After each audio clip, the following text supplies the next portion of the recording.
বিসমিল্লাহি রহমানির রহিম। আসসালামু আলাইকুম এভরিওয়ান। জুয়েল চ্যানেলের পক্ষ থেকে আপনাদেরকে আবারও অভিনন্দন ও শুভেচ্ছা।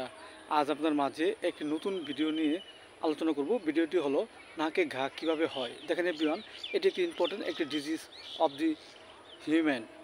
সো এভরিওয়ান, এই রোগটি আমাদের মানবদেহে এক এবং উভয় নাকে হতে পারে।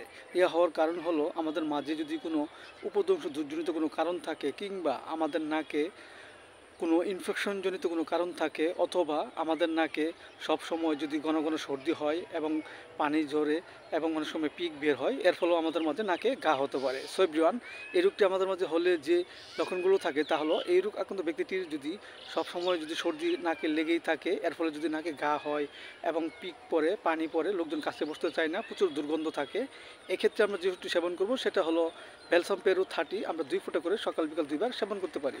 এছাড়া এই রোগ আক্রান্ত ব্যক্তিটির মাঝে যদি এক এবং উভয় নাকে যদি ঘা হয় এবং পানি ঝরে, এক্ষেত্রে আমরা যে ওষুধটি সেবন করব সেটা হলো ল্যাকেন 30। আমরা 2 ফোঁটা করে সকাল বিকাল 2 বার সেবন করতে পারি।